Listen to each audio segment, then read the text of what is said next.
Hi, everybody. Thanks for coming and joining me. This is, again, Mr. Nunes, and we will be looking at today subtracting mixed numbers.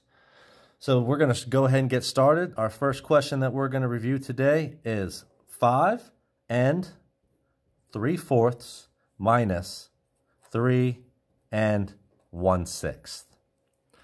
The first thing I notice on this question is that my denominators, my bottom numbers are not the same, and I need to fix that. I got to get them to be the same. So to fix that, I'm going to look for my LCM. That means my least common multiple. Multiples when you skip count. So I'm going to take my 4s and my 6s and skip count them and find what they have in common. I like to start with the small number first. 4 times 1 is 4. 4 times 2 is 8. 4 times 3 is 12. 4 times 4 is 16, and 4 times 5 is 20. I like to stop at times 5 because that's usually going to be enough to find a match. And then I go to my big number and I do one at a time. 6 times 1 is 6. 6 does not have a match up here. So I go to my next 6. 6 times 2 would be 12. And that does give me a match. Now I can see that they both have a 12. So 12 becomes my LCM. What do I do with that 12? That 12 becomes my new denominator. So I'm going to take that 12 and I'm going to put it on the bottom of both of my mixed numbers. So I'm going to have something twelfths minus something twelfths, and that's going to equal something twelfths. I know my denominator is going to stay the same. Don't forget to add in the whole number. 5 and something twelfths. 3 and something twelfths. Well, now I got to find out what goes on top. I got to figure out how did they change. So I'm going to use my old original fractions to make my new equivalent fractions. It was a 4 on the bottom. Now it's a 12. How does that happen? How does 4 become 12? Not times 1, not times 2, but 4 times 3. 4 times 3 is 12. Whatever you do to the bottom, you got to do the same thing to the top. So 4 times 3 gives me my 12 on the bottom. Multiply the top by 3. 3 times 3 is 9. Now I need to go and do the same thing on my second fraction.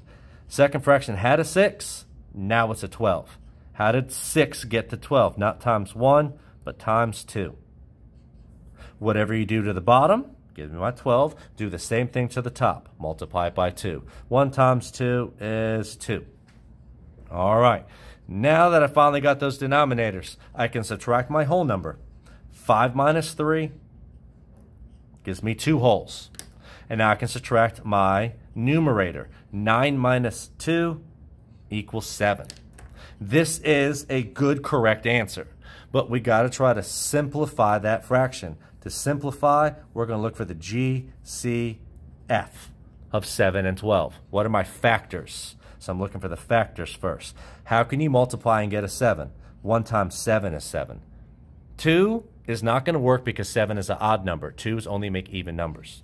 Then you can try 3. 3 times 1 is 3. 3 times 2 is 6. 3 times 3 is 9, so 3's don't work. You can try 4's. But 4's are even. Evens only make even numbers, so 4 won't work. 5's only make numbers that end in 0 and 5's. 6's don't make a 7. 7 I already have on my list, so I am done.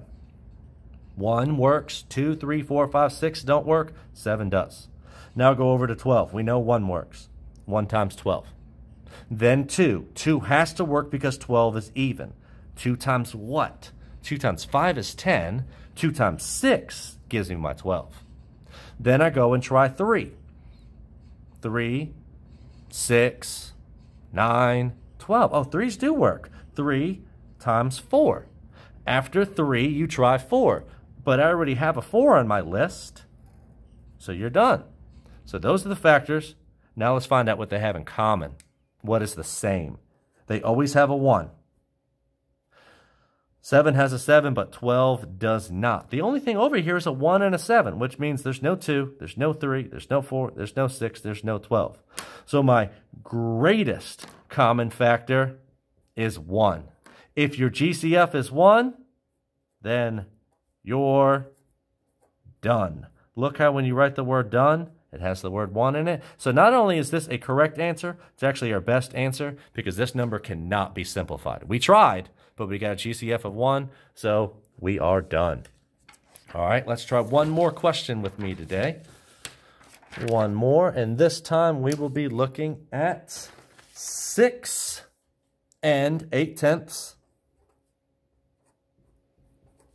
minus 2 and 1/5. Uh-oh. We're in 5th grade now. We got those denominators that do not match. We got to fix them. So I need my 10s and my 5s. I got 10s on top just because it was first. So I put 10 first. I got 5s. I need to skip count. I'm looking for the LCM to find out what they have in common so I can fix the bottom numbers. I do the small number first, and I go until I get to times 5. 5 times 1 is 5, times 2 is 10, times 3 is 15, 5 times 4 is 20, and 5 times 5 is 25. Now I do my big number, one at a time, to see if I can find a match. 10 times 1 is 10, and right away we can see we already have a match. We already found the LCM on the very first multiple of 10. So what do we need that LCM for? We need the LCM because it becomes our new denominator, our new bottom number, because that's what we were fixing. 10 and 5 are not the same. We skip count to find out what can they both turn into.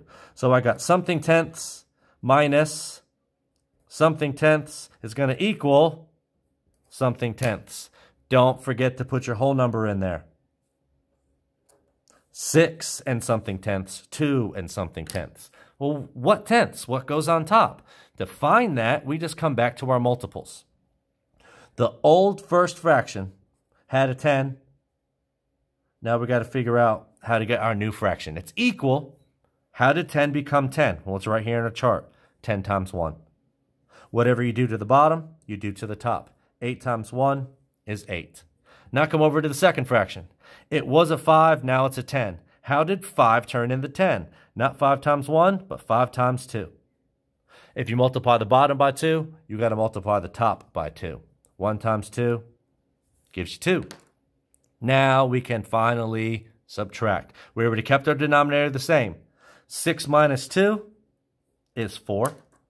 Our numerator, 8 minus 2, is 6. This is a correct answer, but we got to try to simplify that fraction to see if we can get a better one. To simplify, we're looking for the GCF, 6 and 10. We're looking for factors first. Again, remember, factors are the numbers you multiply together to get a 6. 1 is always a factor, 1 times 6. 2 has to work because 6 is an even number. 2 times 3 is 6. After 2, we would try 3, but we have a 3 on our list, so you are done. Let's try 10. 1 is always a factor. 1 times 10. 10 is even, so 2 has to work. 2 times what? 2 times 5. Then we would try 3. 3s don't make a 10. If you skip count by 3s, 3, 6, 9, 12. 3s don't make a 10. So try 4s. Skip count. 4, 8, 12. 4s don't make a 10. So try 5s. Well, wait a second. You have a 5 already on your list. So you're done. So we did the factors. Now we got to find what they have in common. No matter what, they're always going to have a 1. They're both even. That's why they both have a 2. 6 has a 3, 5 does not. 6 has a 6, 10 does not. There is no 5 on your 6s, and there's no 10 on your 6s. So we did all of the factors. We circled the common ones.